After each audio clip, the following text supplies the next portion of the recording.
Jananim Saradam Devim Ramakrishnam Jagadgurum Padapadme Tayo Shritva Pranamami Muhurmuhu.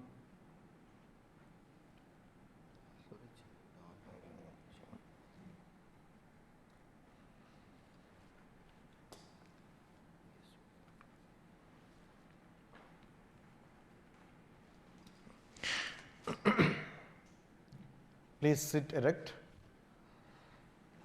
and let your limbs be comfortable.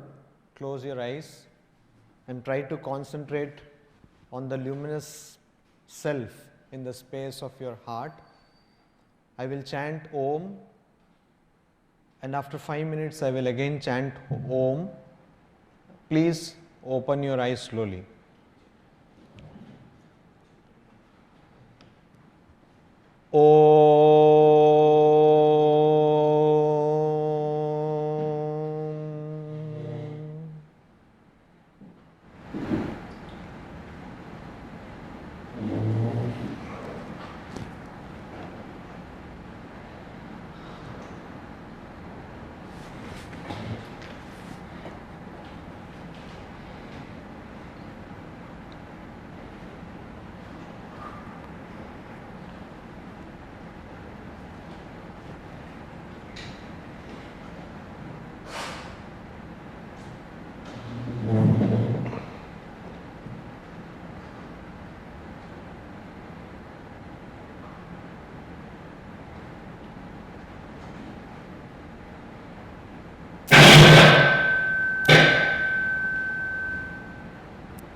Shanti mantra.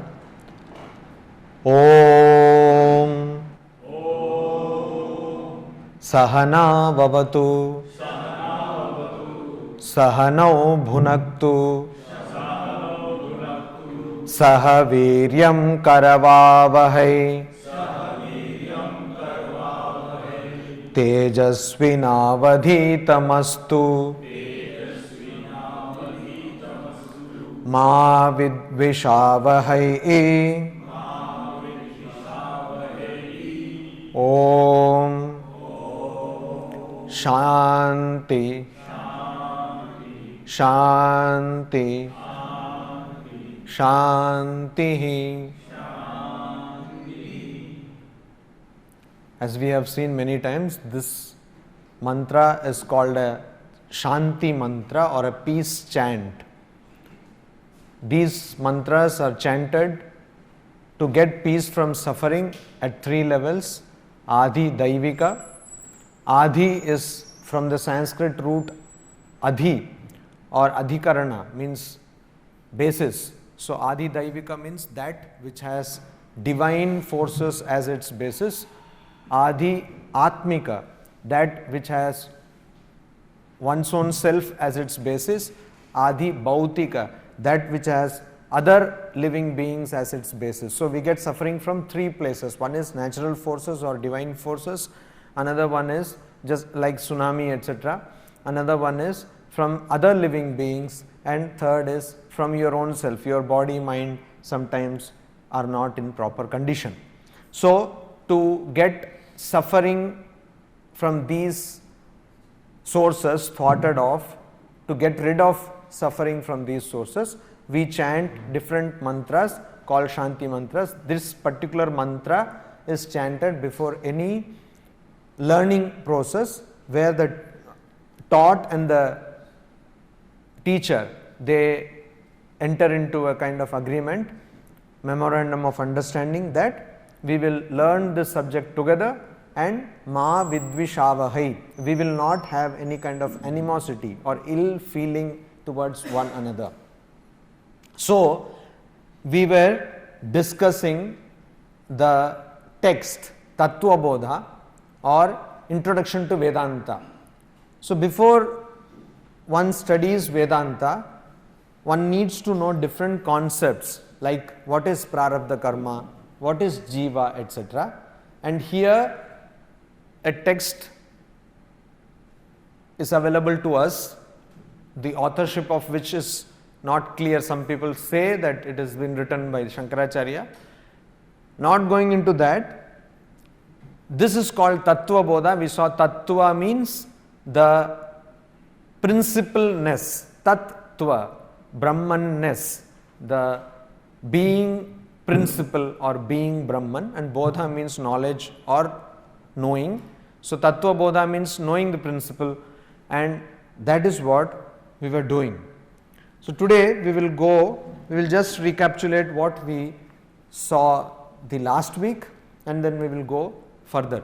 So, we saw Shatka Sampattihi. Shatka means like Panchaka, Chatushtaya, etc. So, this is a part of Sadhana Chatushtaya. Sadhana, as I have already told you, a path which leads to Siddhi, means perfection, is called sadhana. Sadhana or spiritual practice is something, the path which leads to Siddhi or perfection.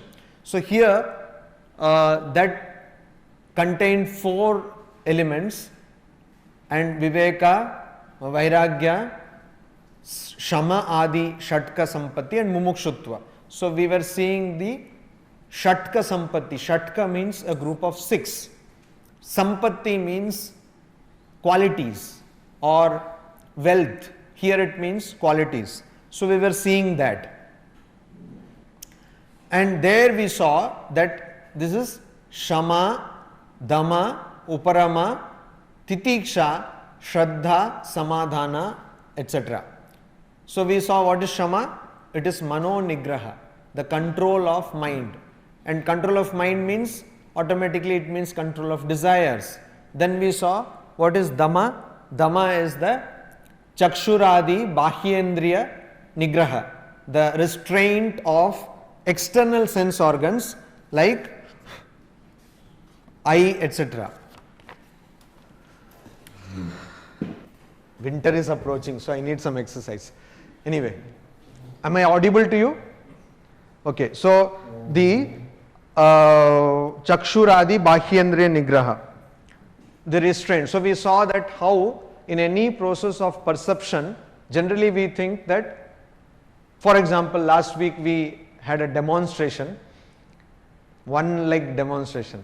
So, we generally think that while we see something, we see based on the classical model which we have been taught in our schools, that we see something inverted and then it gets corrected, etc. Now, that is not exactly what happens. There are about 33 areas of the brain or of our body which get into action just in the process of the perception of sight, just when you see something. And so, similar with all other senses of perception like touch or hearing, etc. But there is a neurological aspect, there is a physiological or the external organ aspect. That is why here it says external organs, Bahyendriya, means not the internal organs. Even if you see something, if you are not concentrating, if your mind is not present there, then you see something but it does not strike you or you don't register it. And that is what is told here. That we saw. Then we also saw Uparama.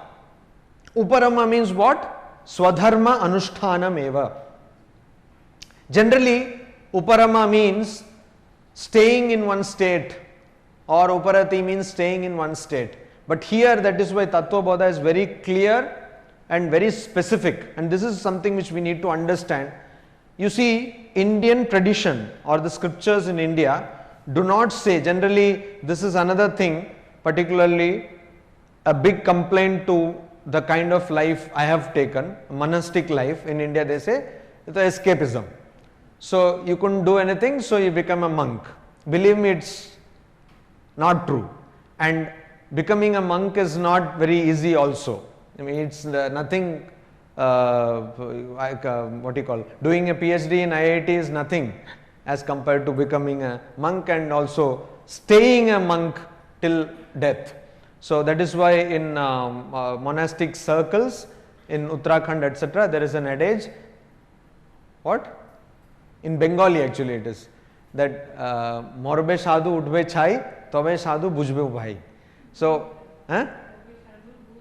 gun gai, okay, pathantar.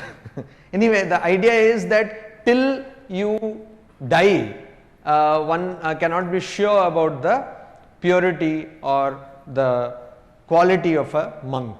That is why in Kathopanishad, which we have discussed here, Shurasya dhara nishita duratyaya durgam patastat kavayo vadanti. Kavaya means rishis or sages have told that Tattvabodha means that path of monastic life or spiritual life is durgam, very difficult to tread. So, uparama, here it is very clearly said, swadharma anushtanameva. Whatever you have taken upon yourself to do, do that. So, if you have taken upon yourself that you will become an engineer or you will be an engineer, be an engineer. If you think that you are a student, do what is required of a student, don't watch video games or something like that. Means most of the times the problems created in our life is because we do things which we need not do. No? What does organization today teach us? Earlier on we used to think that a person who is very good at multitasking is so nice. But today experience tells us that person who does multitasking or multitasking, whatever you want to pronounce it, so ends up doing nothing. Neither this, na ghar ka, na ghat ka. So one thing at a time and don't confuse things and take one thing, do it and then go to another. These are the new management mantras. Why? Because we have seen that a person who has got to-do list filled up, what happens? It just goes adding on and down. So today's to-do list is carried on to the next day and something else is added on to that. So we profess to do something, but we don't do that. And this is a big problem. So as a qualification to start spiritual life for a spiritual aspirant, Tattwabodha says that Uparama means Swadharma Anushtanam. Because unless you, this is very important for training the mind. Unless you are able to do that you have taken upon yourself to do, you say that I will look after my family, say, and you don't look after your family, which is compared to the tall order of realizing the unity of Jiva and Brahman, or to understand that this universe is a illusion. As I see it is illusion, this is a big task compared to the looking after of your family. So if you cannot do that, if you do not have discipline or concentration to do that, then you are not fit to enter into this inquiry into the ultimate truth. That is the idea. That is why it is told very clearly. And also, if any of you have read Karma Yoga of Swami Vivekananda, you will know that Swami Vivekananda there talks about doing one's own duty. He also says that the whole idea of duty is very binding. No, I have to do something. That is why we have this concept of Swadharma. Swadharma means not that I have to do something, but I take it upon myself that I will do this thing voluntarily. And there you have, each one is great in one's place. There is a chapter like that. And there is a story of Vyadha, a butcher in a forest. In fact, you all know this story. It's there in other places also. Actually, it is found in the Mahabharata. So, a young monk, he is doing some tapasya, austerities under a tree, and then what happens is some bird, it poops on the head of the sannyasin and he gets angry or something. Okay, I am putting it more graphical details anyway. So he looks at it and then it is burned to ashes. So the sadhu kind of becomes vain, gets some ego that, oh, I have got some power, like Dumbledore or something. So how many of you are aware of Dumbledore? Only that much. Dumbledore you are not aware of. What is this? Life is waste. Anyway, apni jane na Dumbledore? Oh, anyway. So Dumbledore you should know. Of course, you also should know Panchatantra and Hitopatesha, but that is a different question. So like some big Hogwarts ka magic you have learned, and then this person is going in his one stride. Now he has got acquired powers, and then he goes to a house and he is waiting for Bhiksha. That is how monks live, alms. Even Ramakrishna mission lives on donation. So not exactly going door to door, but in a different way. So, and then the woman says that, yes, I am coming, you please wait here, I will come. And she goes inside serving her parents, husband, and does not come for a long time. Then when finally she comes, so the monk is very angry, who does she think she is? Like, I am a person, Hogwarts ka magic, and who is this? And finally when she comes out, what happens is, he looks at her like that, like abhi tumko bhasma kar dete hain. Because all this mythological serial, everyone is doing bhasma other person. Devadi Dev Mahadev. Anyway, so he looks at her like that, and immediately, for all we know, the woman says, what? Do you think I am also a bird like that? So this fellow is taken for a shock. What? How do you know that incident? Because it just happened and I have not told anybody. I have not put any Twitter post or Facebook posting. So how do you know? Because now we know about everybody by Twitter and post FB, no? So how do you know? So then immediately she says, you see, I can understand, I have this power. How did you get this? What spiritual austerities did you perform? That I did not perform anything. I just did my duty, swadharma. I just did my duty unselfishly. Selflessly I performed the duty, and that has given me this power. So he is wonderstruck. He said, can you teach me that? Now he has come to his, he has understood that he was being too egotistic. So he says, can you teach me that? And then he asks her. Then she says, no, I have learnt it from another person. So you will have to go to such and such a place. And this man is a butcher. So you see, a monk has to learn spiritual science from a butcher. This all, whether this happened or not, we don't know. But this is an imagery given to drive home the point that the vocation is not important. See, this is the wonder, beauty of our Indian mythology or the literature, that the vocation is not important. So don't think that always you will get knowledge only from professors. Sometimes they will not be able to give you knowledge, but sometimes you may get knowledge from a person, say a janitor or a person, some other, like we call Safai Karmachari. So some other person from whom you would not have thought, a person who is driving a vehicle, whom we call, I don't like that word, but anyway, driver. So you may get that kind of knowledge from somebody. So always be open to that knowledge. That is why Rig Veda, there is a mantra, Ano Bhadra Kritavo Yantu Vishwatah. What does it mean? It means that let good thoughts, noble things come from all sides of the universe. So he went to this butcher, and then butcher, what did he do? As usual, he also asked him to wait. So he said, now I have come from this thing. No, actually he went and met him in the shop, and then he said, oh, this is my office. Then let us go to the residence. And then they went to the residence, and he said, I have come from the office. So butcher ka office. So he went and said that I have to take care of my parents. Then he asked him to sit. There are different accounts. In one account it's told that he kept a brick or something and asked him to sit on that, etc. So when you talk about brick, how many you know of Vittala? Pandharpur. You know this brick thing, no? No. Where is our Neeraj is conspicuous again by absence. Anyway, so you can Google this brick. Actually, he was kept, put a brick and then he was asked to wait and he is still waiting like this. This Pandharpur Vithala.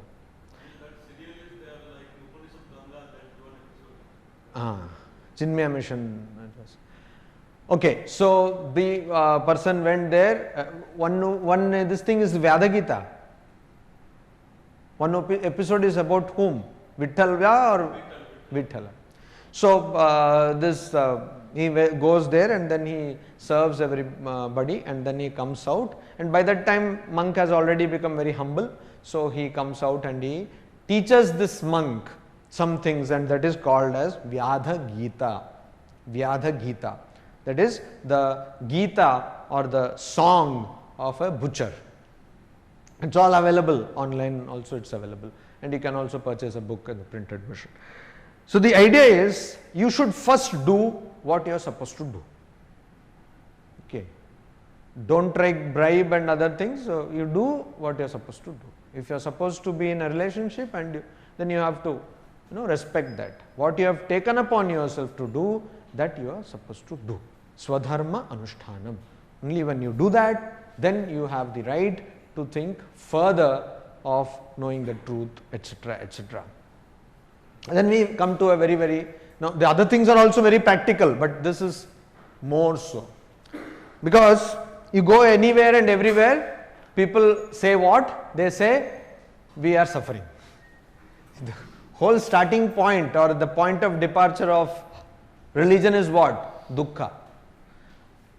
Be it Buddha or Sankhya or any other branch of religion, even Christianity. You see, Christianity, this element of suffering comes again and again. Jesus Christ suffered on the cross, etc., etc. So this is a big imagery. The suffering is very much inherent in human life. So why do we want to go to spiritual life? Because we want to come out of the suffering. We don't want to suffer. We don't like suffering. Why? Advaita Vedanta says, because your true nature is Sat Chit Ananda. It's like if I tell you that you are the heir of some multi-billionaire, say, and then you suddenly come to know, but then I say that unless you achieve this age, say 35 or 40, now people can write all kind of stupid wills. So somebody has written a will, actually you are here to this billions of dollars, jab sochna hai to why only in rupees, so dollars. When it is probability, let it be a wonderful probability. So, but till you become 40, you don't have access to that. So what kind of frustration it gives to you? So that is the kind of frustration it gives you when you are suffering, because you know somewhere deep down that your true nature is full of joy or bliss. But what happens is you are suffering, so you feel bad. You feel bad, and that is why this is always a question, how to handle suffering. No religion or no religion, what we are actually bothered about is how to reduce pain in our life. Pain could be from anywhere, but how to reduce it. And that is why this particular aspect of spiritual, actually it's only a qualification. Your spiritual practice is not even started, it's only a qualification. This aspect of spiritual qualification is important. Why? Because just like, say, in medicine, when somebody goes to a doctor in certain ailments, for example, there is this ailment called pancreatitis, when your pancreas gets infected or it gets enlarged. So this spleen enlargement or appendicitis, or you have a gallbladder stone, not big enough for construction purposes, but there is a gallbladder stone or a kidney stone, say. So these things create lot of pain. Recently there was a conference, international conference on pain management in Kolkata. About more than 1,000 doctors attended it. It was unique. Because in India, generally people, there is no special thing for pain. All doctors think, pain, though it is a common thing. But pain itself, pain management is a very scientific study. It's a very complicated thing. Anyway, you know how our brain functions? Neurology is again a very wonderful subject. So, when there is a pain, pain is a symptom. Pain never is the disease. It's a symptom. Pain is like your fuel indicator in the car or something. So, when there is a pain in the body, immediately signal goes to your brain, and the brain tells you, actually pain is generated from the brain. When there is some kind of problem in the body, then there are some kind of what you call signal cells in the brain which start generating pain. So, there is a whole kind of medication. There are two kinds of medication. One is they go to the area of infection and try to what you call sedate that particular infection, and so pain is sedated. Another higher order of analgesic, these are called painkillers or analgesics. What they do is they block the pain receptors. They directly act on the brain. So they are kind of neurological drugs. So people who have severe pain, they are given such drugs because for them the local thing doesn't work. Anyway, why I am telling you all these things is, if a person who has got gallbladder stone or pancreatitis, or particularly in these elements, or a kidney stone, when the person has got pain, you should immediately rush to a doctor, and the doctor, most of the doctors, because this thing many doctors know, not all doctors are intelligent, but most of the doctors know this. This is a very basic thing. So they will immediately give you some painkiller. If it is not helpful by giving tablet, they will give you intravenous injection. Why? Because the pain has to be reduced. Just like when somebody has got fever, the first thing they will do is manage the fever. They will not even bother why this fever has come. First they will, why? The question is why. Our brain, again we go back to the brain, it functions very interestingly. If you have pain and the pain shoots up, brain stops. There is one point, call it tipping point, like Malcolm Gladwell. Anyone read the book Tipping Point? You should read the book. So it goes to a point, no threshold, and afterwards the brain says, okay, shut down, Bharat Bandh. So the brain, what does it do is it shuts down all activities. Brain cannot shut down itself anyway, but it shuts down the heart, the respiration, everything. All your vital activities are shut down, and that is what we don't want to happen. So first the doctors try to reduce the pain. Got the point? So even before you start spiritual life, and then only they will start the treatment. Similarly, come back to Tattvabodha. Even before you start the spiritual practice, you should first get a workable solution to deal with the pain you suffer in the world. If you always get fragmented by the assaults on your personality by the world, you will not be able to do this spiritual practice. You should be psychologically rooted. You should not go into depression. A depressed man or a woman cannot do adhyatmika sadhana. It is not possible. So that is why we need this, and this is kind of a shock absorber. You need to do this to even keep doing spiritual practice. Now you understand why I went to all that pain thing. Because unless you manage the pain or the fever, you cannot even start the what you call prognosis in medical terms, or the treatment.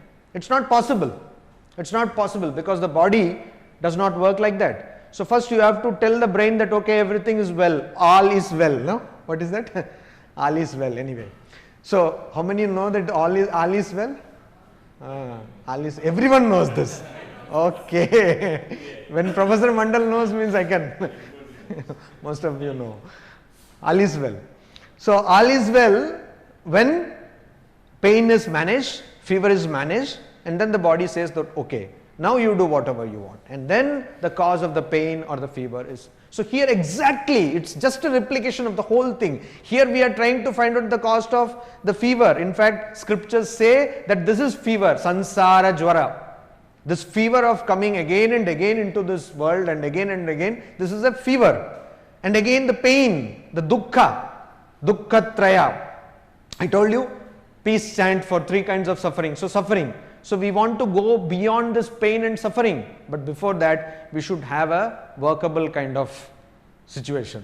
Long back, one person I came in contact with, so he was 18 years into grass. You know what is grass, no? Not that ghas wala grass, it's a different thing altogether. And he said, very funnily said, this is not funny at all, but he said jokingly that Maharaj, I am a functional addict, because he was into this day in and day out, but for 18 years he could do work in the creative field. So, of course, now he is clean for many years. So, this is what we have to first become functionally suffering. Our suffering should be such that we can function. We should not get into, now every other person is into depression. People can't talk, there is stammering. Last week I counseled 2 people on depression. And counseling means, I don't have license to counsel, but anyway. So, and I hope they will not go to the court if something goes wrong. But this is very bad a situation. So that is what. So what is it called? Titiksha. It's called Titiksha, or in Sri Ramakrishna's terms, or Holy Mother Sri Sarada Devi's terms, Shojjo Kora means forbear, forbear, forbear. Sho. Taito. So it's a pun on the letter, 3 letters in Bengali, Sa. There are 3 variants of Sa in Sanskrit, Sa, Sha and Sha. The first Sa is what? Sarva or Sattva, that's Sa. Another Sa is, or Sita, that's Sa. Another Sha is Shankara, and another Sha is Shashti. But what actually happens in Bengali in common day is that all are pronounced as Sha. Technically, even in Bengali it is wrong, because Bengali, what is called Bhashavid or linguists will tell you that these have to be pronounced separately, but in practice they are all pronounced as Sha, and that is why, that is what the pun is all about. Sri Ramakrishna said the Sha means you, this Sahishnuta or Shojjo Shakti is from the first Sa, it's called Danta Sa. So you practice forbearance, and practice forbearance. Patience and patience. That is what we need. And the Upanishads are full of this. Dhira is the word used by the Upanishads. Dhairya. You should have patience. So there is nothing else. In love, you need patience. In career, you need patience. While you are experimenting, you need patience. If you want to get your paper published, you need patience. You see, even in empirical, ordinary things, we need patience. So, in extraordinary quest for Brahman, we definitely need patience. And how do you cultivate it? So, this is the maxim given by Tattwabodha, but we will also go to some other examples. Shita, Ushna, Sukha, Dukkha, Adi, Sahishnutvam. Okay, we will start again. Titiksha ka. Titiksha ka. Shita, Ushna, Sukha, Dukkha, Adi, Sahishnutvam. So Titiksha is in feminine gender, that is why Ka. Earlier we saw Shamaha, Kaha, because Shamaha was in the masculine gender. So Titiksha Ka. What is Titiksha? The answer is given. Shita Ushna. Shita means cold. Ushna means hot, heat. Sukha means happiness. And Dukkha means misery. You are all very aware of this. Adi. So Sukha Dukkha, Adi. Shita Ushna, Sukha Dukkha, Adi. Adi means etc. Etc. means what? These are only representative. So you have Shita, you have cold, you have Ushna, heat, you have Sukha, happiness, you have Dukkha, misery, but you may have many other things also. Anger, greed, lust, avarice, so many things. Envy, jealousy, blah blah blah blah blah. So all this blah blah is in Adi. So whatever kind of dualities Here we are talking about dualities, black, white, cold, beautiful, ugly, intelligent, dull. See, this is, we are always dabbling in dualities. So we always are working in terms of a realm where we have this good, evil. You see, always this. That is what is talked about. So it is not just like that somebody will come and beat you, so you keep quiet. It's not that simple or only that alone. So you should know how to be patient to a person to whom you are trying to explain to the person that how a mixer works, and the person does not know or is not able to understand because of high IQ on the negative side. So what do? You be patient. Or you see that a person is like becoming great. Now jealousy is a big problem. For people who are not jealous, they don't understand, or I can't understand why people are jealous, because see, suppose somebody has got money, this fellow has to keep security, has to have proper bank account, has to see some good people, professional consultants to tax consulting and so many blah blah blah. So if you don't have money, you can sleep nicely. So I see it, I look at it that way. So why you be jealous? Actually you have more ground for being happy. But anyway, people who are jealous, they have a serious problem. So what is the answer to that problem? Again patience. Again patience.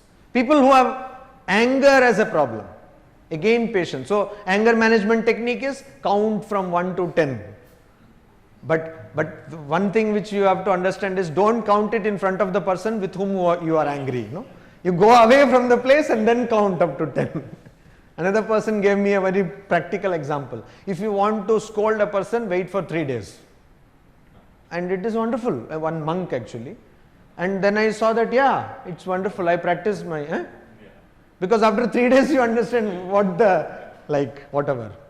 They say what the hell, no? But I didn't want to say that anyway. So, okay, what's the big deal? Oh, forget, kya hoga? Because after 1 day itself you forget. So many things, other things come up. So 3-day formula, you can have so many formulas. The essence of all the formulas are that patience.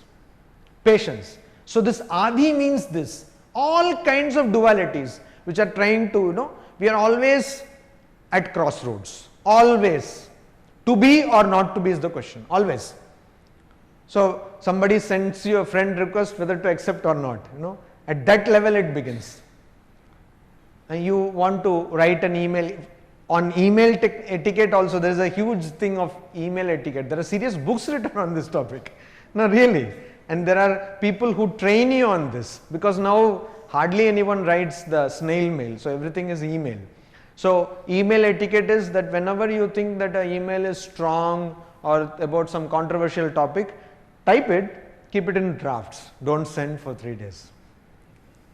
So this is really a wonderful technique, because once you send, then oops, then you can't. But Gmail comes with a wonderful feature, then you can cancel it. For if you have that facility, you go in Gmail, there is one, in your settings there is a place called labs. You might have noticed. How many of you have noticed that? Labs. No, yeah. So there are so many interesting things which people have developed over the years. In fact, you can also develop something and send it there and they will add it. It's a cool thing. So there, if I send an email and suddenly discover that I should not have sent it, so you can have the time also. So for 10 seconds it will show sending, or it will show sent, and then it will also show undo. What has happened is this email has gone to the Gmail server but has not been sent. So you can, when you say undo, it will not be sent.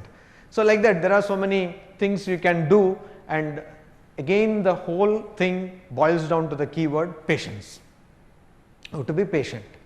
Patient regarding all kinds of turmoil, all kinds of anxieties, all kinds of to be or not to be questions. Be patient, and automatically either you will get the answer or. So sahishnutvam means forbearance. Sahishnutava means forbearance, forbearing. Shock absorber, forbearing. So why are some cars good and some cars not good? That is the question. Simple, because of lack of suspension. See, you go in some car and you can actually feel the whole worst condition of the road from here to Kolkata. You can actually take it into your system. You go, say, probably in some other car, I am not telling any name because then you will think I am the brand ambassador or something, nothing of that sort. But if you say some other car you go, say Rolls Royce, all will accept it's a good car. Anyone has travelled in a Rolls Royce? I also not. But anyway, about Rolls Royce there are a lot of fantasies, lot of myths, and it's a whole thing. So in Rolls Royce they say that you will not know what the road is about. You will be like you are sitting in your drawing room, in your living room. You will not know anything about the road. So that is what we want. Somebody comes and tells you something, you see something. All these things are happening. The other day, one day I told you, your mind is so sad, your mind is happy. You are not happy and you are not sad. This we should have in our mind. This is a workable solution. No, you obviously have reason to become sad after hearing me, but that is your mind. No, your mind is sad, not that you are sad. Your personality is not your mind. And suddenly you get joyful after seeing PhD, pizza home delivery, Pizza Hut home delivery. So, but that again is at your mental level. Your mind is happy, not that you are happy. So similarly, Sahishnuta, forbear. So children are there. So children, they have got their own way of life. We all were children, kids. In fact, I am wonderstruck the kind of maturity today kids have. Now people can just like come and talk. The other day one boy who was studying in 6th class came and talked to me. He just pulled a chair and talked, and I was like, for all I knew that he could be a grown-up man. And because now I see that grown-up men also or women do not have that kind of maturity. So I was telling, I read that book and that, first thing he asked me is, do you have a Facebook account? Anyway, so, and the other brahmachari there was astonished, you have a Facebook account? I said, okay, don't worry. Even before birth certificate, you get a FB account. So, Sahishnuta, patience. So, we see these kids doing all kinds of things, and what? We get annoyed. Forgetting the fact that we were also kids at a particular time. And today we blame most of the problems on our parents because our parents did not do this, blah, blah, blah, blah. That's an easy way to do. No, nobody is going to check on your parents. This is what we should not do. Sahishnuta, forbearance, keep quiet, patience. Now, Viveka Chudamani gives a explanation of this. How do you do that? It goes little more into detail, and you have all studied Vivek Chudamani here. What is the shloka? Sahanam.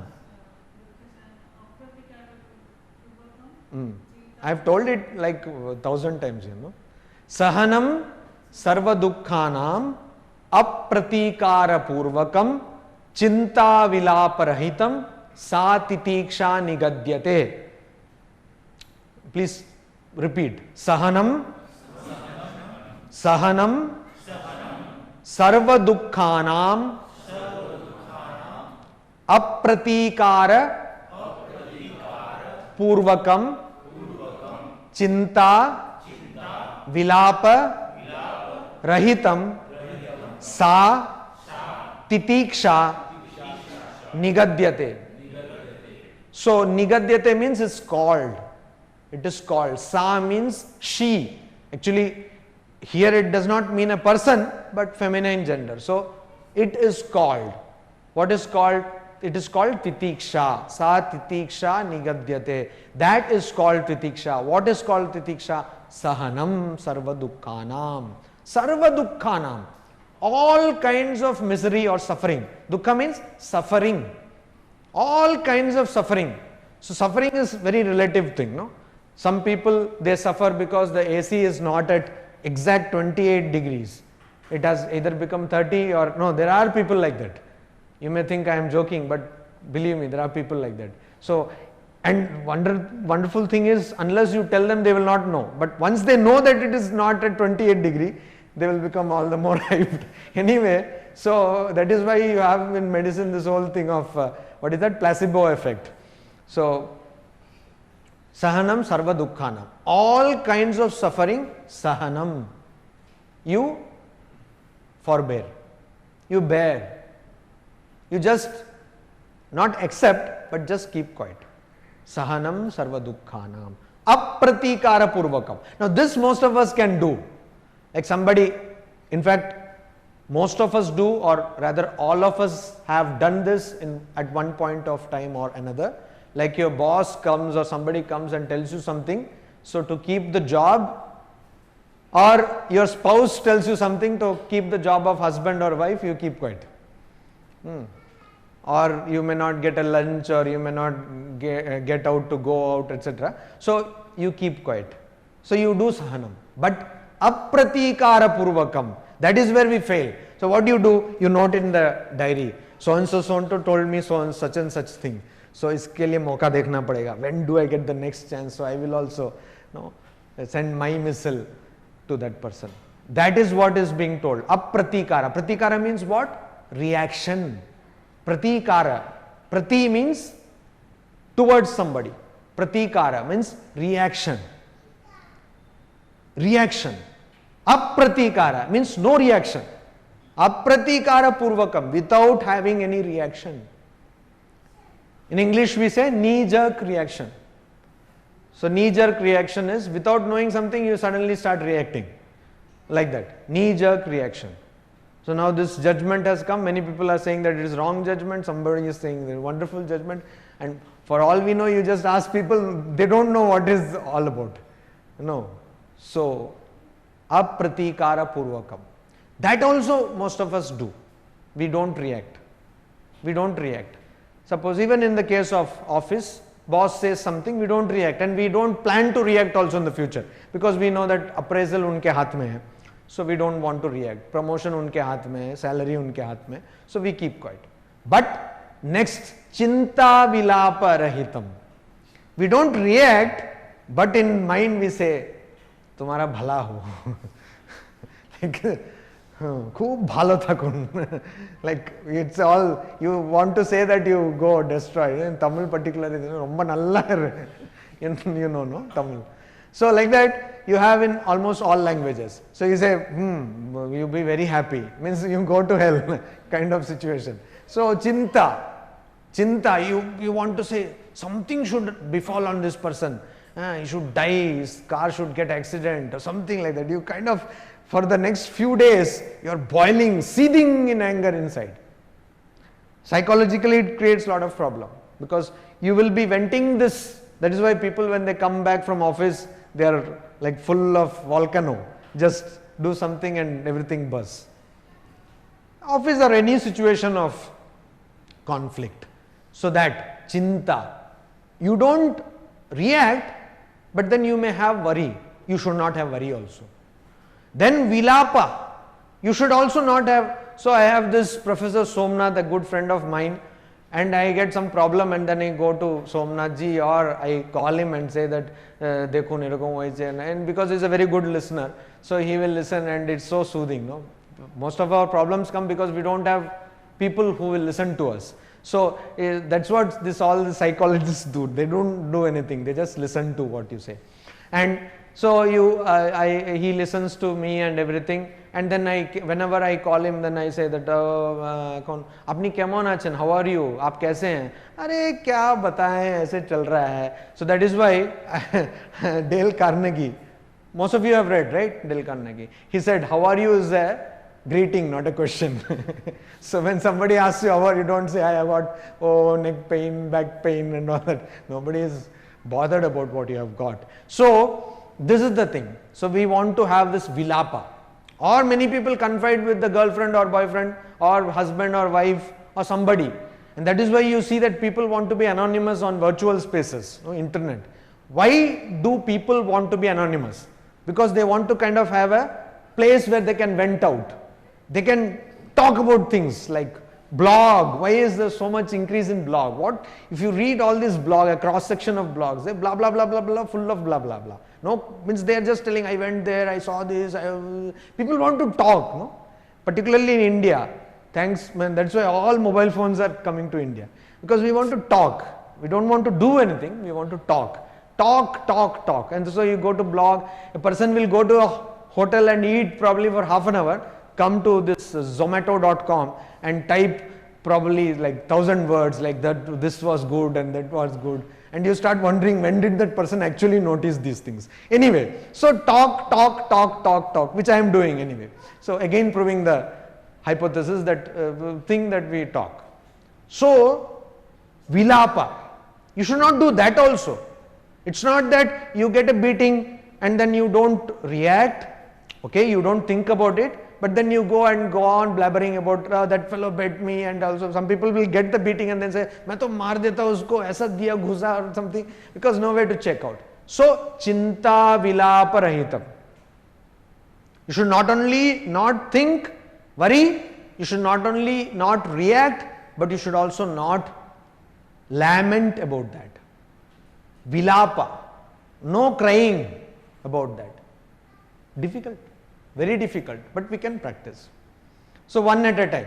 So one time somebody has so you see there are different levels. No, start with small things. How is that? What is small thing? Suppose you wanted to eat in some eatery, some restaurant you go, and then you find that the waiter is delaying, as is the case with most of the restaurants. They like delay, like it takes ages for them to come, even arrive on the scene.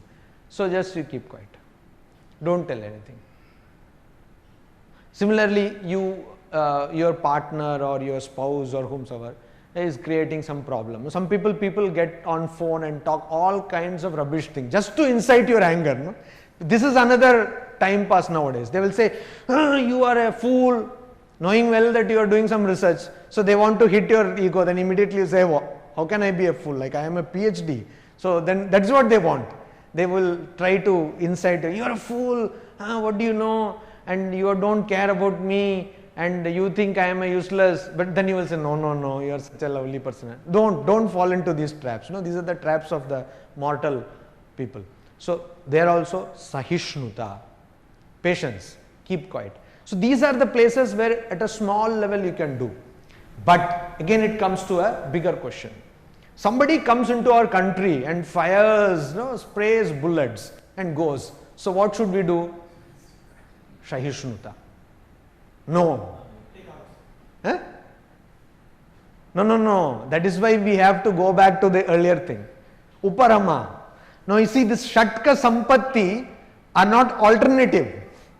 It is not that you have to do this or that. You have to do all together. So okay, you are a professor at IIT, you keep quiet. But a person who is in charge of the defense services of India, how can you be quiet? Are you getting the point? So suppose you are the husband and something is happening to your family, you can't keep quiet. Don't give the crap of Sahishnuta at that time, because then you are not doing Swadharma Anushtana, which is taking care of your family. So Ahimsa Paramo Dharma is not to be wrongly used. Ahimsa Paramo Dharma does not mean that a tiger is going to come and kill your family and you are standing there and watching it. No, that doesn't mean that. That means that particularly this Ahimsa Paramo Dharma is for people who are in a better position. So you say, oh, that country is a small country, if we just kill everybody will die. No. You are given the task of protecting the country. You are a citizen. Ranganathanji used to say, enlightened citizenship. So you are a citizen of this. Something goes wrong in the society, you are a part of this society and it is your duty. Otherwise don't get that voter identity card or don't get all those facilities. No, you will have this Aadhaar card, call yourself a citizen of India, get facilities. Even this institution is a facility. The facility what you are getting is highly subsidized. No, so you will get all those facilities, but at the same time when something comes to the society, you turn a blind eye. That is going against Uparama, Swadharma Anushthanam. So you have to do that and also this. Being within the Swadharma Anushtana, there will arise many occasions. In fact, most of the times occasions don't come like a foreign attack or something. What generally happens is somebody is attacking your ego, somebody is attacking, that you have to bear with. That you have to bear with the idiosyncrasies of people. You have to bear with. That's why Swami Vivekananda said, Daridra Narayan, Daridra Devo Bhava, Murkha Devo Bhava. See, Daridra Devo Bhava we have heard from other people also. Like the poor is God, etc. But he said, Murkha Devo Bhava. Even the ignorant is God. Ignorant is God. So I have to respect the ignorant. Oh, to me, physics, you will not understand. No, he may not understand. He or she may not understand. But then don't poo-poo that person. Don't look down upon that person. Because that person is also God. Each soul is potentially divine. It's a wonderful message of Swami Vivekananda. Taken directly from the Upanishads. Each soul is potentially divine. Sarvam khalvidam brahma. Sarvam khalu idam brahma. He put it in a modern language. Each soul is potentially divine. He did not say each human being is divine. He said each soul. So sarvam khalu idam brahma. Similarly, we have to have this patience, but not at the cost of not doing our swadharma. So patience you have. I am being patient with my students. So even if they are not doing the lessons properly, even if they are not doing the assignments properly, I am being patient. Wrong. Because you are a professor, you are a teacher. It's your swadharma duty to teach the students. And if you don't point out their mistakes, you are doing it wrong.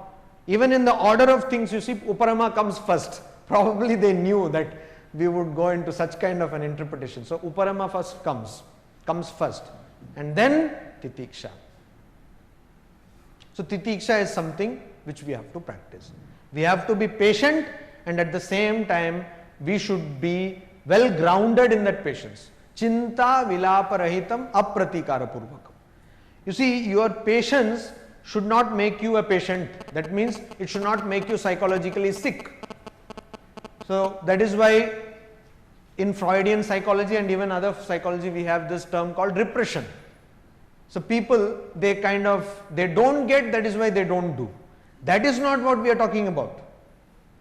Even if you have access to something, you should not. So even if you can beat a person, don't. Suppose there was no law, free for all, then all people will beat others. That's what will happen. Like we see when sometimes blackout happens in the US of A, as they say, quote unquote, hell breaks loose. No? There is all the shops are looted and all that. So it's all like things are artificially restrained. Electronic security, surveillance equipment, and everything is artificially restrained. So our country is of course much better that way, because we don't have any surveillance, but still people, and of course our legal system and police system is in shambles, but still we are to a great extent.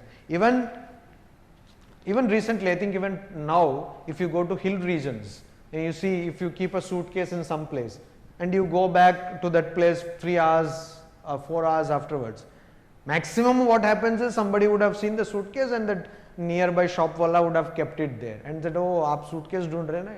You go to these pilgrims places, you see a lot of people go, but still this thing is there. No, this purity, this innocence, honesty is there.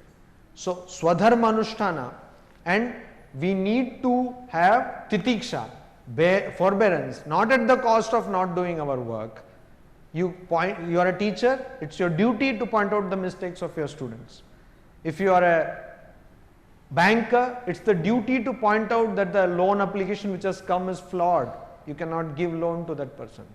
If you are a policeman, it is your duty to arrest that person and give beating, black and blue.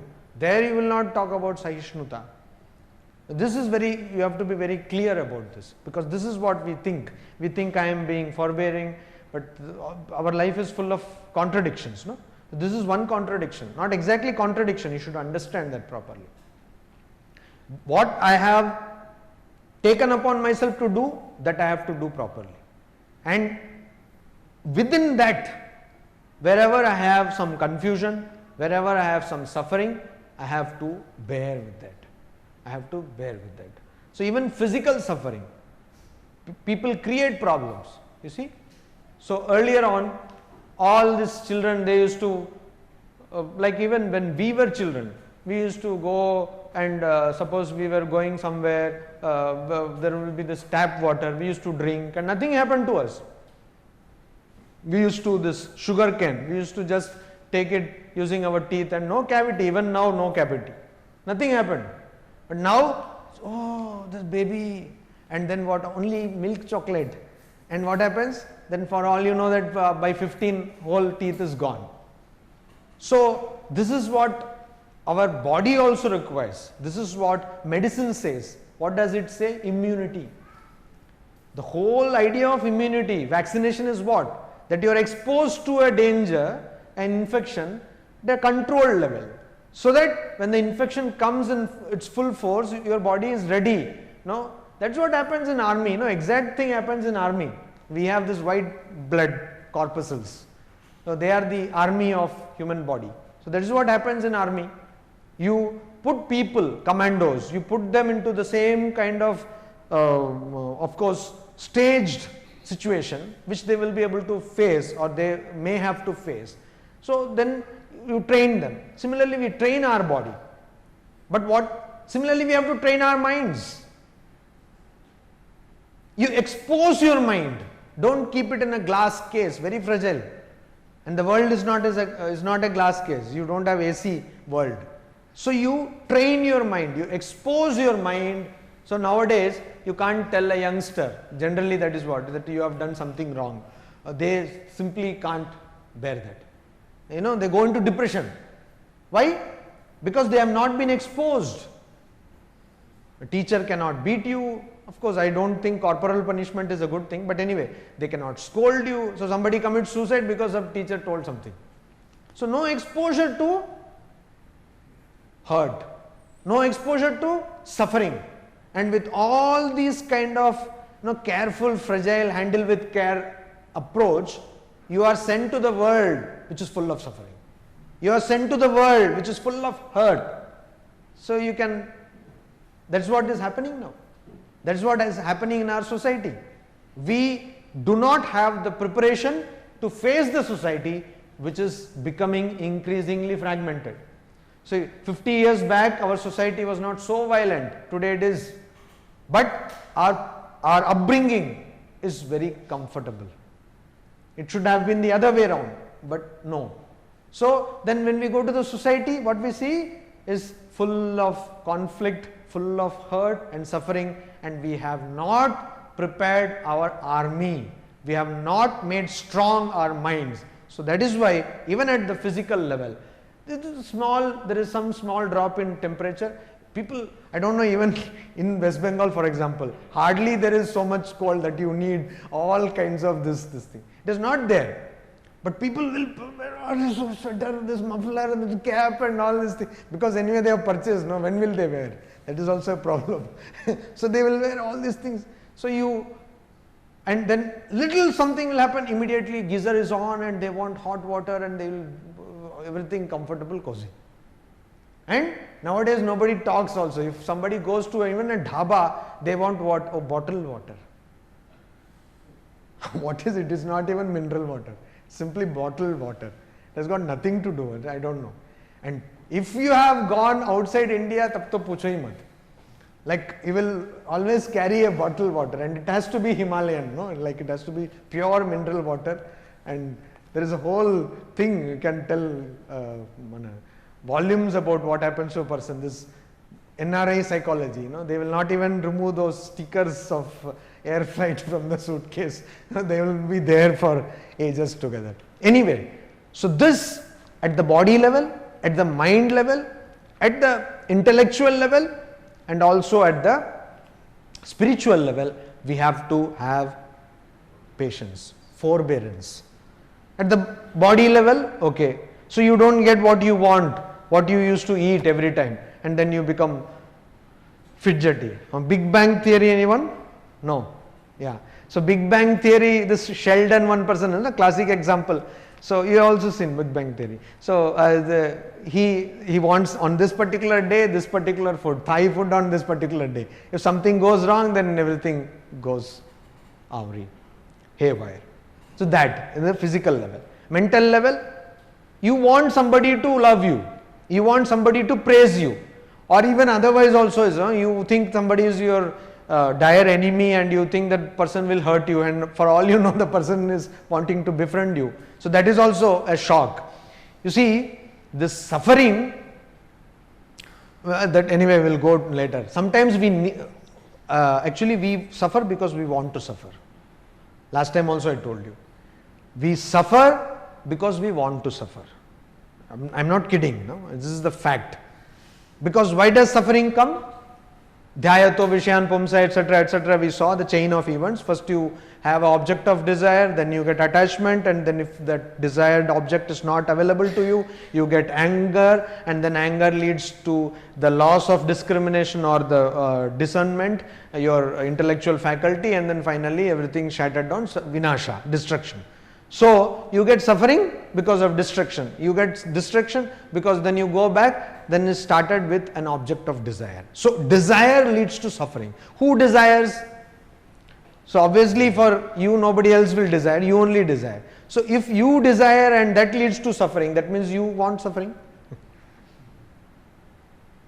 You want suffering, we want suffering, that is why we suffer. So if you don't want suffering, if you don't have wants, there will be no suffering.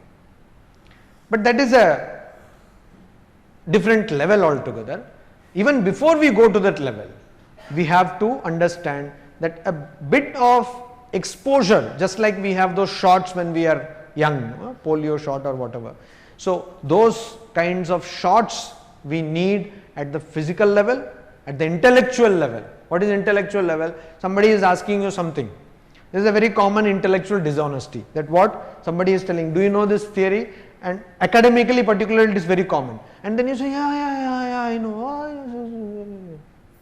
You don't know anything. You are clueless about that book. You have never read that. You have never read the paper. But you say, because you are afraid that in that particular conference or that particular setting somebody came from some university, say Harvard or something, then you will look very small, puny, like a fool. And so because you say you know, all the conversation, the remainder of the conversation, that person bases on the fact, flawed hypothesis that you know, and then you end up wasting time. So this is what happens, intellectual dishonesty. So in intellectual level also, forbear, have patience. Somebody says that something which you don't know, you say, yeah, I don't know. Then learn. And your learning curve will be also good. Mental level, whenever you get some kind of a depression, be patient. Depression is best conquered by patience. So there is no depression, nothing called depression. We all make a big hype of it. Nothing. Somebody is not able to do the exam. Nowadays this has become a catch phrase kind of. So they say, I am depressed. Why? Because I did not do well in exam. Why do you want to get depressed? I don't know. Even if you drop 1 year, it's good, no? You have a whole new batch of friends. See the brighter aspect. And anyway, you are, suppose I am in 10th class, I go to 11th class, the same friends for so many years. But if you drop, you are failing, like, good, you get a new set of friends. No need to go to FB or something. So this is the idea. Depression is not there. So intellectual level also, emotional level also, spiritual level, what is there? Classic example, there is one story, most of you might have. So Narada was going, Narada is everywhere. So Narada was going and he was going like Narayana. So another person was there sitting, meditating, and he asked, oh, where are you going? Narada, Maharshi, where are you going? He said, I am going to Vaikuntha. I am going to Lord Vishnu. No, hello, good morning and all I will tell. Maybe have some coffee with Karan, like that, coffee with Vishnu. So I said, okay, so please ask him when I will get realization of the ultimate truth, when will I get mukti, please ask him. Okay. Then he went to another one sage and that person also asked him the same question, and then he went to Vishnu, had chat with Mrs. Vishnu, that is Lakshmi, and then he came back. And then he met the first, while coming back, so the second person he met, and then he said that, he asked, oh, when will I get? So he said, you will have to take 3 more births. So he was very angry. He said, what? I have done so much of spiritual practice and more 3 births I have to take. Anyway, Narada, somehow he finished the job and then he went to the next person. And then he was meditating under a banyan tree. So banyan tree is a huge tree and it has got a lot of leaves. Somehow this banyan tree comes always in all mythology. So this banyan tree, have you ever gone to Chennai? How many of you have gone to Chennai? So there is this Theosophical Society in Adayar. There is a banyan tree, which is a huge banyan tree. I think it is one of the largest, of course, in the world. So you can see that. It's protected, of course. You cannot go totally inside, but it is huge, huge. Have you seen that? Next time you go, you can see. It's a must see. So a banyan tree means it goes on and on, like some Wikipedia you can do and see. It is quite big. So it's inside Theosophical Society.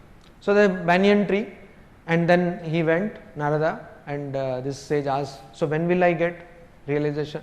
He said, you will get the realization when all the trees of this banyan tree fall. No, all the leaves, the number of births are all the leaves, number of leaves, so many births you will have to take. So this person jumped in joy. That means definitely I will get. No? It has come to a finite number now. So I am sure that I will get. So you see the attitude? This is the attitude. So even in spiritual life, patience. Patience. So the other person was being impatient. So here patience. So intellectual life, physical life, emotional life and spiritual life, patience. And that patience is the key. But again, not in contradiction or not against Swadharma Anushtana. So patience and patience are like, there was a wonderful person, no? So a thief came to the house and so everybody said, chor, chor, chor, pakado, pakado, pakado, chor. So pakado, pakado, pakado. So this person also got up and then he said, kahan hai chor? So he is running. So he also ran and ran and ran. So then after some time he surpassed that thief. The thief was there. So dekho main tumse aage nikal gaya. So that cannot be done. No? Swadharma Anushtana. First you have to concentrate what you are supposed to do. That you have to do. And then you have to Sahishnuta, forbearance. Now, okay, there is another thing. Shraddha. Now this is the fifth thing. What are the other things? We saw Shatka Sampatti. So what are the other till now? Shama, Dama, Uparama, Titiksha. Now we see Shraddha. Swami Vivekananda gave a lot of importance on this particular virtue called Shraddha. He said, we are now lacking as a nation and individuals in this nation lack this Shraddha. So he said that it cannot be translated into English. So in English what we can do is we can try to understand this by understanding various elements involved in this Shraddha. But before that we will see the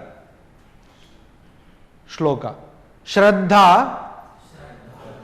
Shraddha. Have some Shraddha in the word also. While you speak, have some Shraddha. Some sound, no? Amplifier is there. Shraddha. Kidrishi. Guru. Vedanta. Vakyadishu. Vishwasah. Shraddha. Okay, first of all, Shraddha does not mean the name of somebody. Okay. But many people are named Shraddha. So Shraddha means what? Kidrishi. Again, because it is feminine, Kidrishi is also feminine. There is a rule in Sanskrit that whatever gender, number and declination, linga, vachana and vibhakti is there for the noun will be there for the adjective. So whatever gender, number and declination means case, it's called case. Whatever case is there for the subject will be there for the other things related to the subject. So here subject is Shraddha, because Shraddha is feminine gender. So Kidrishi also will become feminine gender. Otherwise it will be, if it had been neuter gender, it would have become Kidrisham. If it had been masculine gender, it would have become Kidrisha. So Sanskrit needs to be taught, no? Yes. So something can be done. I read in that same place I was telling that language should be introduced and all that. So please see if Sanskrit can be taught. Okay. Guru. What does the word guru mean? One who removes darkness, or one who brings light. Why light? That which gives clarity is light.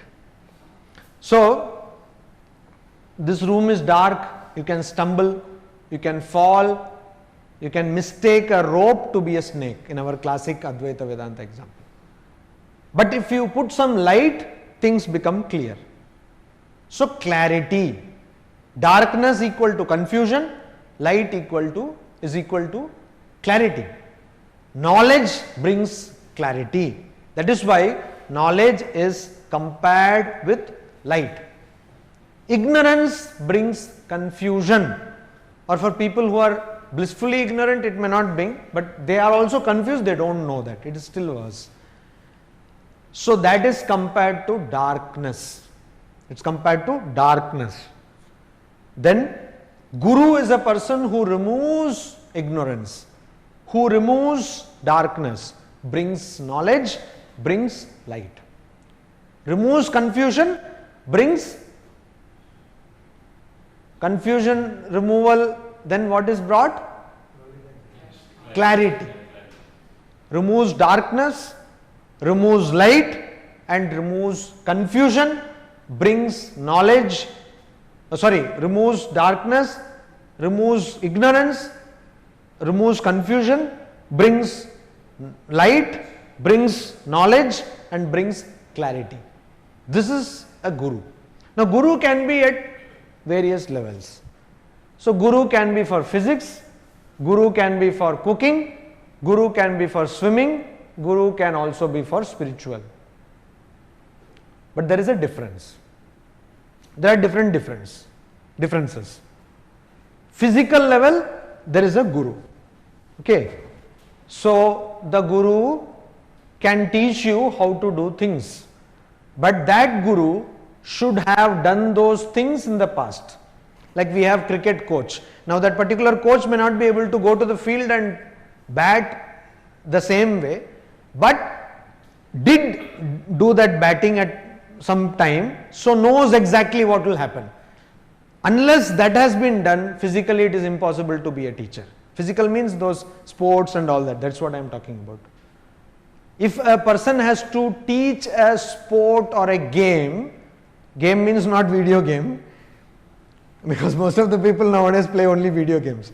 So not that, but physical something, that like weightlifting or something, the Guru has to be a person who has done it. May not be able to do it now, like you have many pahalwans who teach wrestling. They are old, but they were wonderful wrestlers once upon a time. So that knowledge of the physical thing is necessary. Then you have next level, intellectual Gurus. So this type of Gurus can be of skills also. For example, a person who will teach you how to drive the car, etc. That is also to some extent, to great extent, physical thing. So unless a person has himself or herself driven a car, cannot teach you how to drive a car. Then there are intellectual Gurus. So intellectual Gurus, as we say, of course, please don't take me otherwise because there are so many teachers here.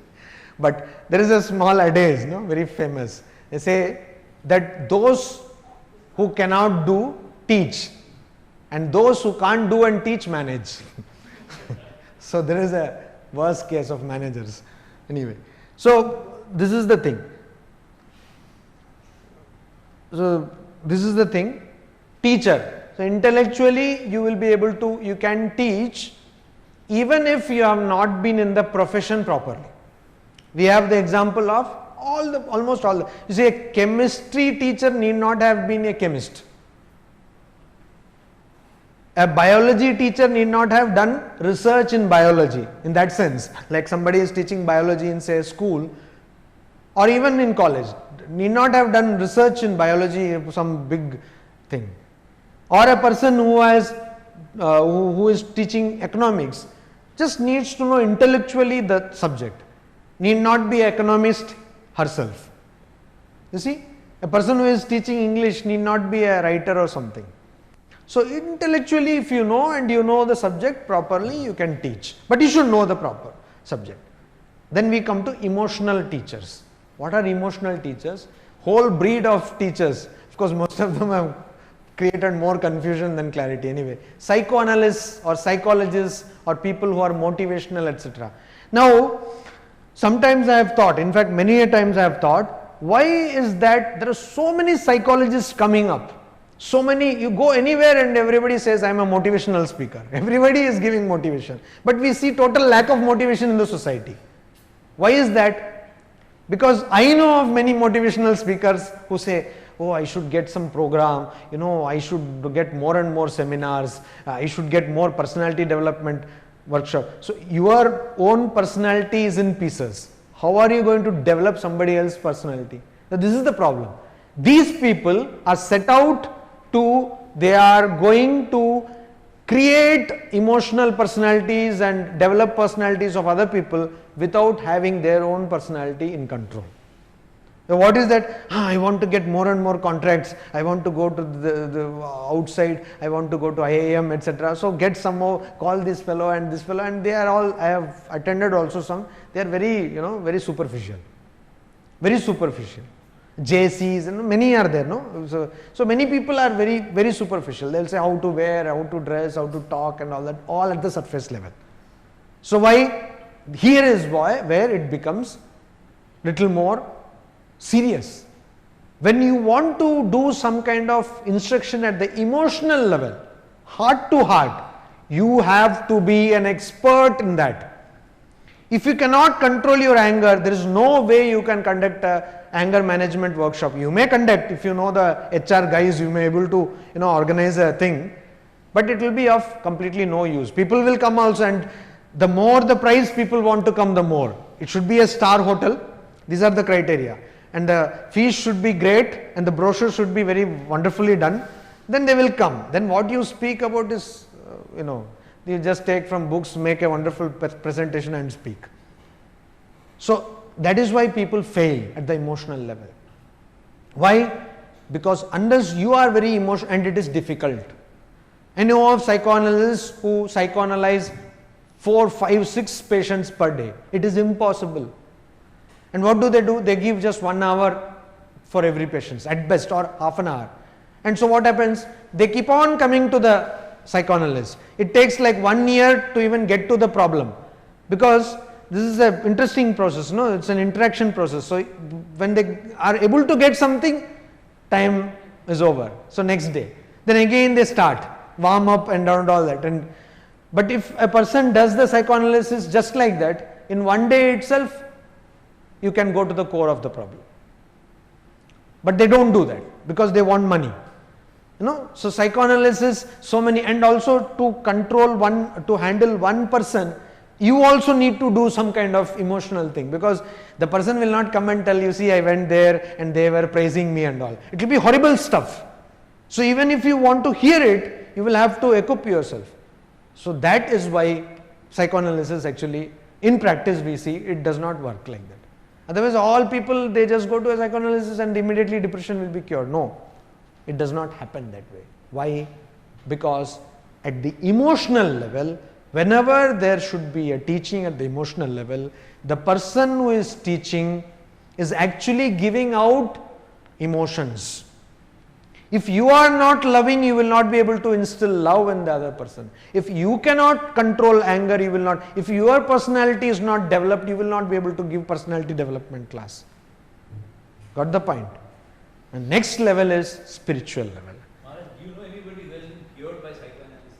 Yeah. I know people who have, I know that they have never, nobody has been. Yeah, now psychoanalysis need not be always be in the conventional thing, but I know of people who have been, no, you see, not all psychoanalysts are bad. There are very leading psychoanalysts who take only 1 patient per day. So yeah, psychoanalysis is a very much thing. Psychoanalysis does cure people. But there are some kinds of ailments like schizophrenia and all that. It is not. Some of the problems, they can be, they can be controlled before exploding further. The behavioral patterns. No. Cure, total cure. Total cure, I do not know, because I could No. Total cure. For example, I know. That's why I can say like there is this thing called post-trauma stress disorder, Those kind of are totally cured. compulsive obsessive disorder. But There are so many things. Anxiety disorder. That's why I told. No, schizophrenia you cannot. Schizophrenia is the ultimate delusional. It's a very complicated thing. So schizophrenia cannot be completely cured. Something always remains, but it can be.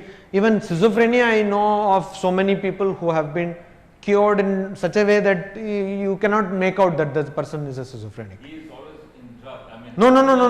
medicine. No. In the beginning, drugs were used. Afterwards, drugs were stopped. These people, those who suffer from the so-called bipolar disorder, It can also be cured. But that is the point. You see, professional psychoanalysts, they should give so much of time. yeah. Who will give? And it is very expensive, but it can be cured.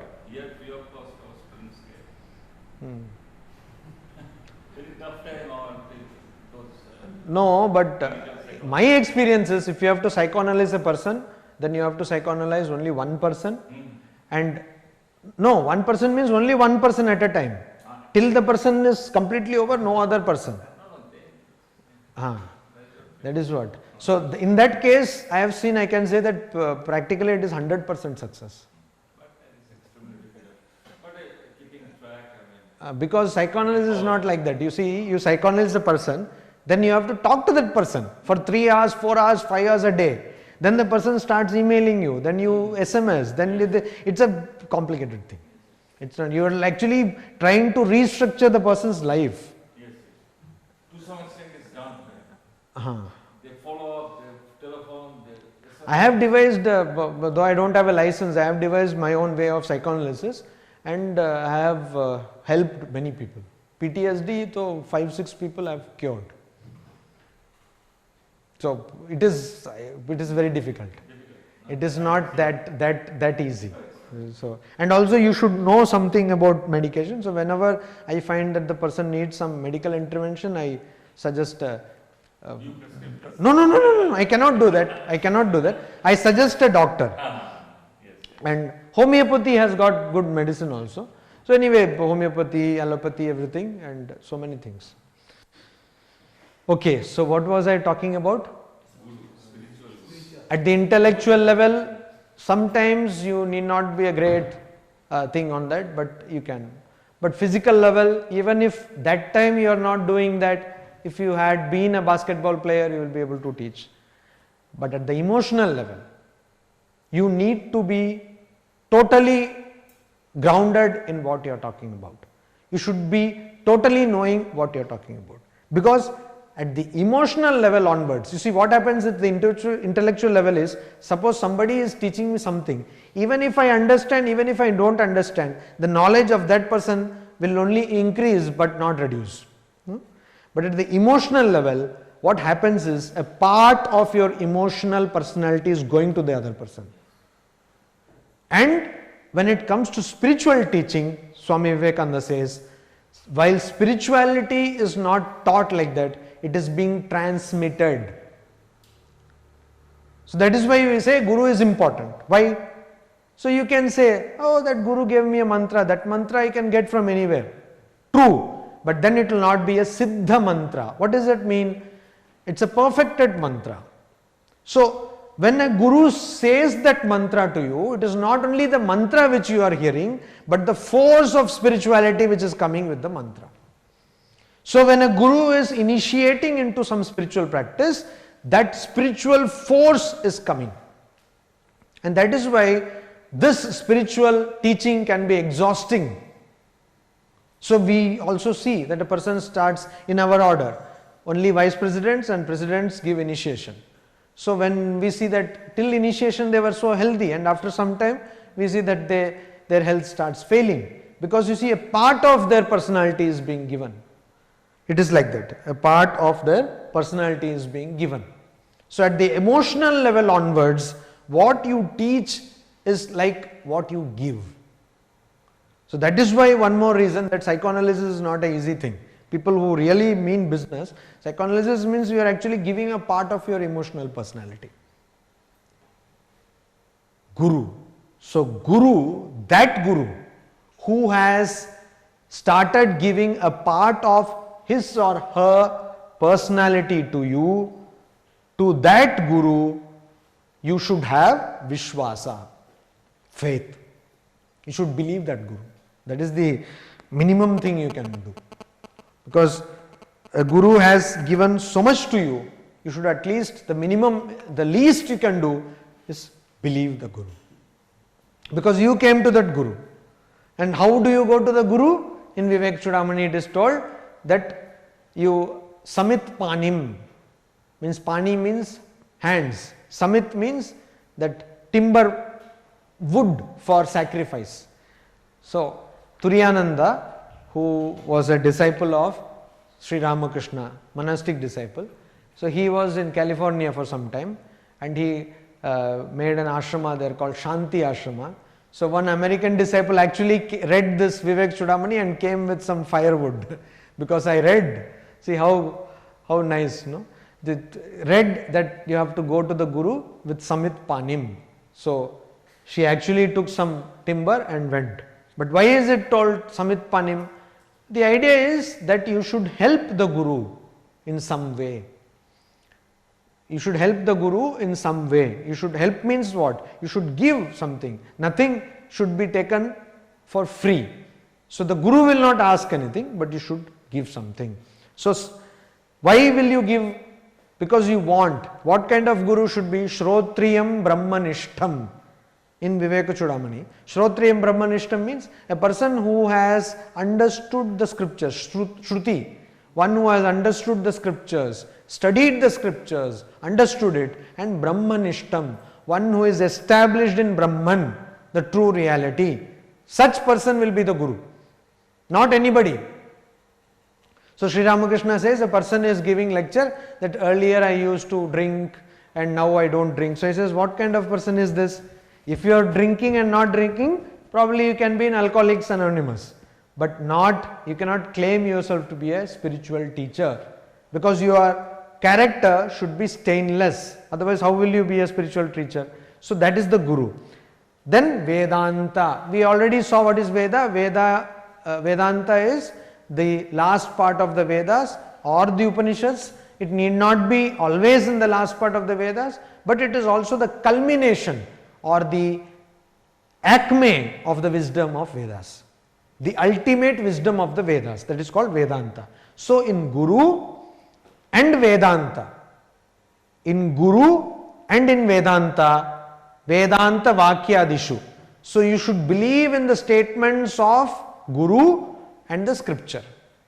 So teacher and the textbook, teacher and the manual. So you should believe both the teacher and the manual, because there may be printing mistake in the manual. How do you know? So you believe the teacher also. So teacher will say, oh, this was printing mistake. Vedanta Vakyadishu Vishwasaha Shraddha. Now what does Swami Vivekananda say about this? He says, why our nation has come to this state of affairs? Because of lack of Shraddha, lack of belief. What happened? You see, till there was this Mughal rule, we had no problem really. They came, they looted, they took a lot of money, but they did not damage the faith structure, the belief structure of India. They did not do that. They were okay with. That's why you see even now in our cuisine, Mughal cuisine is there. In our music, so much of influence is there. Everywhere, architecture, everywhere you see that influence. So we have accepted. We always do that. But we have not similarly accepted English rule. Even today you see, English is there, language. But it has not been accepted in that sense. We have accepted America. Pizza and burgers are common, but not the English style of living. If you carefully analyze culturally, we have not accepted anything English. Yes, tea is no, and moreover, tea is not essentially English. No, it is they who started the concept Japanese, Chinese, sorry. Chinese, Chinese. I am not worried about Chinese. In my ancestors, not really. No. What I am telling is, okay, but they are not the thing. Anyway, but what I am telling is English style of living. You see, you just imagine the influence of American style of living. English, we have not taken even the good or the bad, the English personality and all, because English were always like that. Even now, they always were distinct. No other race came to India and said that dogs and Indians are not allowed. You see, you carefully study history, you will find. They always segregated them. They did not only in India, everywhere. They did not want to mix with that. So they did this problem. They said, break the culture. That is the only way we can rule. So English came as a reaction to Sanskrit. So there was a group, in fact even now a lot of balanced remainder is there. Indians who think that anything Indian is wrong and foolish. And even today our educational system tells that whatever is, you see, we have wonderful historians like Romila Thapar or other people who don't want to accept, they are totally blind to the fact that this what you call that Adam's bridge, I don't know why it is called Adam's bridge, which can be seen from satellite and which actually can be seen, the stones floating and all that, it is not there, it is just a figment of imagination. It is just a figment of imagination. And you have this other person there down south who wants to break it. Even though archaeological departments are telling don't do that. Why? Because something which tells that I am proud to belong to the civilization which is thousands of years old makes me puny. I don't understand how that happens. Compare this to Australia, where I have told this earlier also. About 6 years back, the Australian Prime Minister gave a public statement, in fact a press statement, saying that I am proud to belong to a nation of scoundrels and thugs and thieves. And my grandmother actually stole some undergarments from her classmate. I am proud to belong to this generation. You see? And Swami Vivekananda says, when we say Gotra, what does it mean? You trace your lineage to a particular sage. But we are very apologetic about that. Wonderful. How does this even happen? By careful indoctrination, by careful cultural invasion. We also do that. When we go to Bhil, say Madhya Pradesh, you see people who are not wearing clothes according to your logic. And then you say, no, you should wear clothes. But they have been living in that way for thousands of years. So that means their idea of clothes or hygiene is much better than ours, because all these ideas which we have are at best some hundreds of years old. So you see, this is the problem. English people came and they told that Ramayana is wrong, they told Mahabharata is wrong, they told that all this thing is wrong, and they did not tell only for Hindu religion. They told it for everything which is Indian. And so we will give you culture, we will give you knowledge, and whatever you are. So Swami Vivekananda says, when first thing a person is taught when one goes to a school is that you are a lunatic, your father is again a lunatic, and your grandfather is another idiot, and then all your teachers are hypocrites, and then all your religious books are a bundle of lies, etc. And we totally accept that. We have no problem with that. I am telling you, you see, when we talk about, this can become very specific also as far as religion is concerned. When we talk about freedom of expression, why should this freedom of expression be limited only when it is against some particular religion? Why is it not open to all religions? So I have freedom of expression only when it comes to a particular religion. If I want something bad to be done to that religion, I say, oh, freedom of expression. And you know what? All so-called intellectuals come and say, they join the bandwagon and they say freedom of expression. Why don't, I have no problem with freedom of expression, but have it equally for every community. One. Second thing is, you see, in India today, we have Dwaraka. Discovery Channel shows skydiving and all that, and they find that the whole Dwaraka is there inside sea. In 1984, Archaeological Survey of India commissioned a report, and a book was some Sharma or somebody, and it was published. But we are silent about that. In other religions, they don't have so much of evidence. But whatever little evidence, like the shroud, or whatever little evidence they have, they make such a big thing about that. So why we should not? Because Indians are always apologetic. I am a fool, I am okay with that.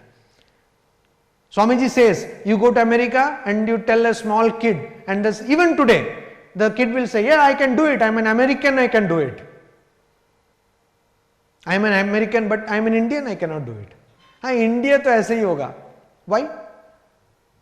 Why? I mean, in what way is India any lesser? Even if you talk about the extended Indian diaspora, Indians are like everywhere in the world. Everywhere, in every office, you go anywhere in the world, Indians are like, atmosphere. You cannot avoid Indians. They are there everywhere. In US Senate, they are there. In all places, they are there. Antarctica also, Indians are there. So why is being Indian so apologetic?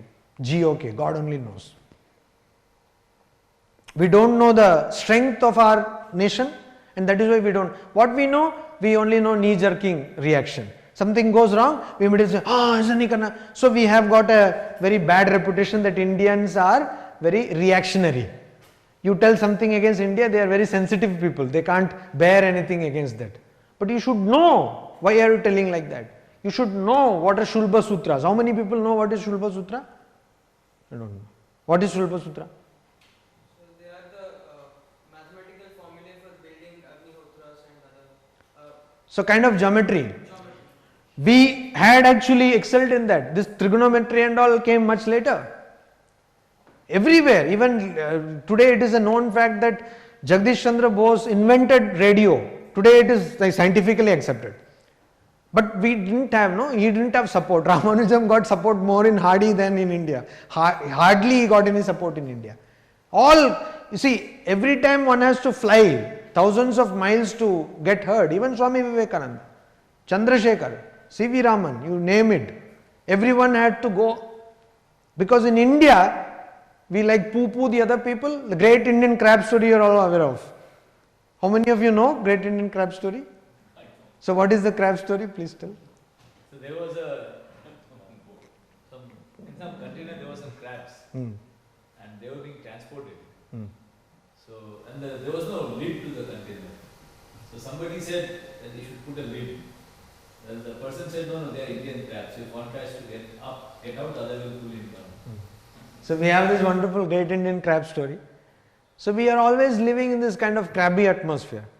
And that is why, you see, we lost Shraddha. And Swami Vivekananda gives the example of Nachiketa, which we saw in Kathopanishad. What is the example? Nachiketa, when he was pestering his father, you see, Nachiketa saw that his father was doing a very bad job in giving things which were useless as gifts in a sacrifice where one is supposed to give best things. So cows which cannot be milked, which will not give calves, etc. So he got this Shraddha Vivesha. He was overwhelmed by Shraddha. And then he went to his father and asked, to whom do you give me? Because I am your best. So whom do you give me to? So the father, he was busy in these things. So somebody goes and annoys you. So he said, go away, like that. Then afterwards he said, go to hell, something. So similarly he said, I give you to death. So immediately you see, Katha Upanishad says, Nachiketa thought, self-respect, self-assessment. I am best in many things. I am the second best in many things, but I am not the last in anything. So why should my father give me to death? A Lord of Death is definitely not a great Lord. Like Lord Vishnu or something may be okay. Why death? That kind of self-assessment, self-respect we should have. And this was the thing which was there in India just some 200 years back. And that is the exact reason why English they wanted to. You see, English also are a very proud race. That is the point you have to understand. English are a very proud race.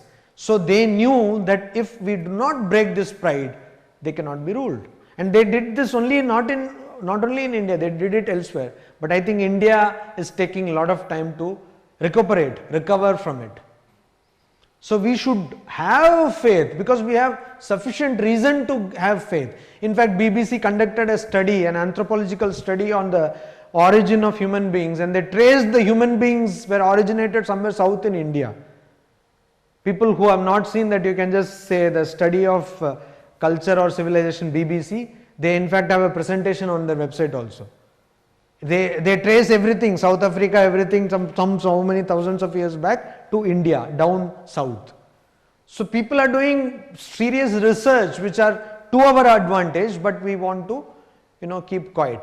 You see, there are huge departments doing studies on Indian religious studies in Cambridge, Princeton, Chicago, etc. So we don't need actually people who can't pronounce properly Sanskrit words to do this study. Where people here in India can do a lot of study. Why do we look to them? Because we don't have Shraddha. Because we don't think that we can do it. Because we don't have the belief. So what Swami Vivekananda wanted was this belief. He said, you can do it. In fact, another very common thing which is much to your, which you can relate to immediately is, an average student in India is much more intelligent than any student across the world. Did you know that? Did you know that? This is a fact actually. Any PhD student, for example, in India, cross section, any university, take that and take any PhD student from any university in USA, and the intelligence levels Indians are much high. Other places they have access to infrastructure and facilities and good teachers. That is the difference. But here people are like, they slog a lot, they work a lot. So Indians always, they are much highly placed. But what? We don't have this Shraddha. So people know that you can make Indians to create rockets, but don't forget about competition, because they will not be confident enough to even compete. They will know that, humko chhod do, hum bewkoof hain. So this is what, Shraddha is what we need. Shraddha. So that Swami Vivekananda again and again said that this is what we need. Have faith in yourself, have faith in yourself, have faith in the civilization, have faith in the tradition, because it is not an ordinary tradition and ordinary civilization. If you look across the world, there is not even one civilization today living. That is the key word. Living civilization as old as an Indian civilization. No civilization is alive today. No, not even one. You tell Mayan, everything is dead. It's all anthropological or archaeological stuff. Only oldest living civilization is Indian civilization. Even the most humble estimates of historians say that our civilization is at least 3,500 years old. At least. And we are apologetic about it. So, Shraddha. Now this Shraddha has to come at all levels. So you have a body. If you don't believe in the body, you will not be able to do anything. You will not be able to do the control of the sense organs. You will not be able to do control of the mind or the desires. You will not be able to do anything. That is why Patanjali Yoga Sutras say that you have to keep your health in proper shape. Otherwise your mind will be continuously drawn towards your health. Always you will be thinking about your body. And then body consciousness will be generated. So body generated means you will be always in body consciousness.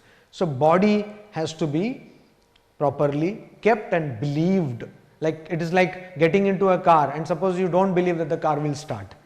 If you don't have any belief, even you cannot do any kind of experiment. You start with an axiom, you start with an hypothesis, and you presume that it is true.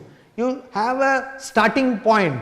So you should have a starting point that your culture is good and wonderful, your parents are good and wonderful, the society where you live is wonderful, If an American, which is like even not even a baby compared to Indian civilization, if an American, and actually America does not have anything, it's all taken from here and there. So if an American thinks that I am an American and hence I can do, so an Indian should think much more. And that is why Swami Vivekananda, though being a monk, always harped on this fact that Indians need to have Shraddha. So for today, that's it. Any questions? Good, no? Maharaj, I have a question apart from that. Yeah, you can ask any question. Normally, the sannyasis in India carry a danda. We also have a danda. No, we actually sannyasa, not all sannyasis carry danda, but what happens I will tell you. Sannyasa requires you to have a danda. There is a particular mantra and all that, but there is an option.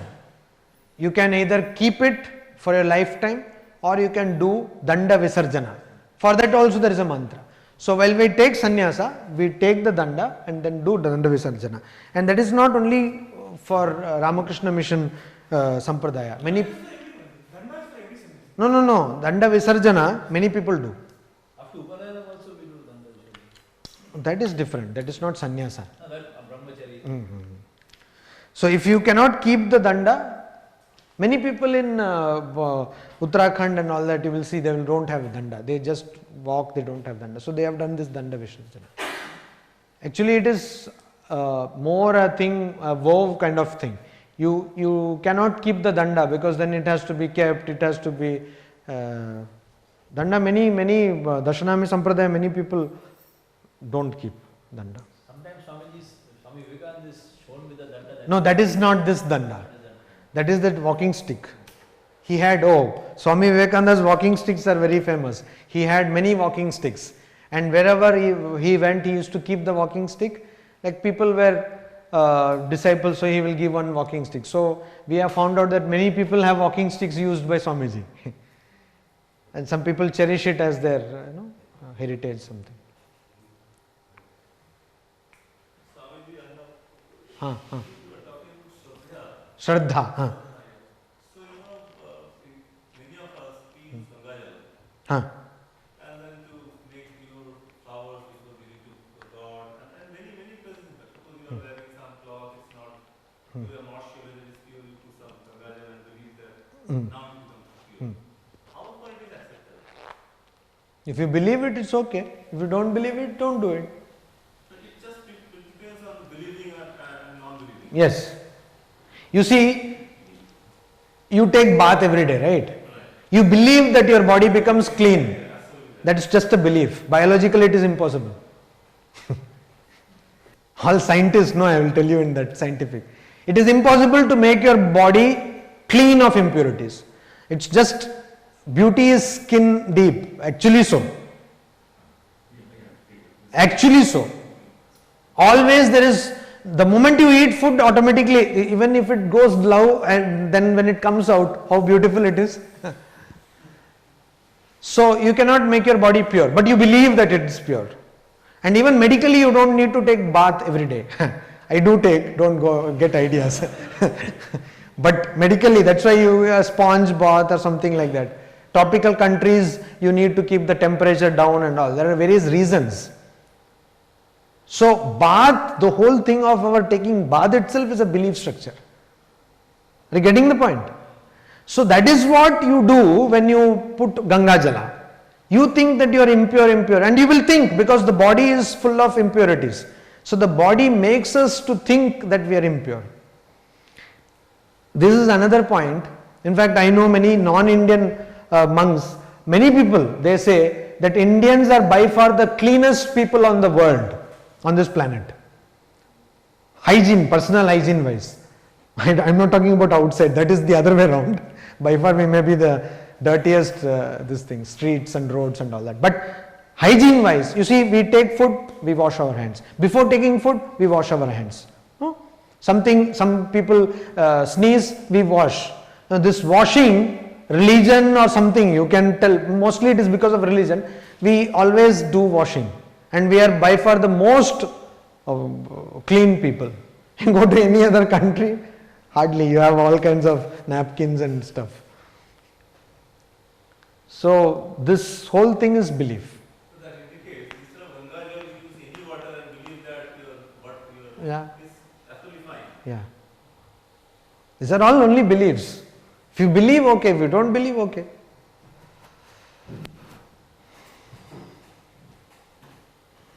Like even eating.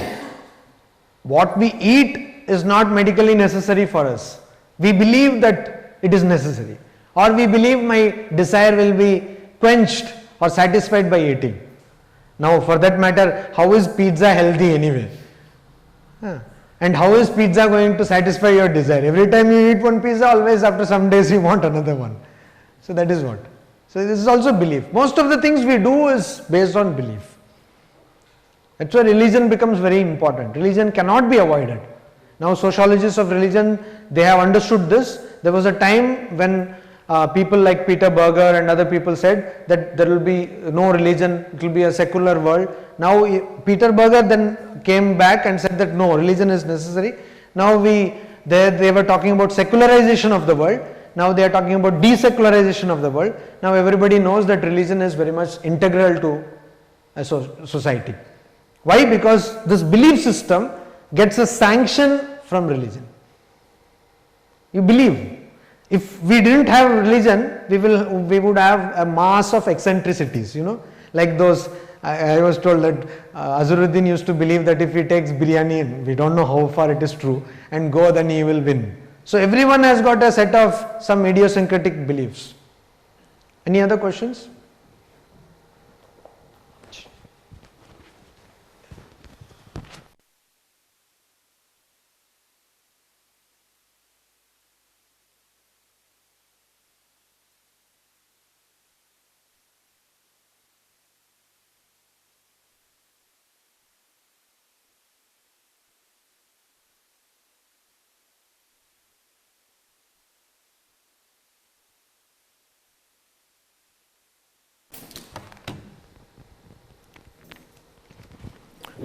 Shanti mantra.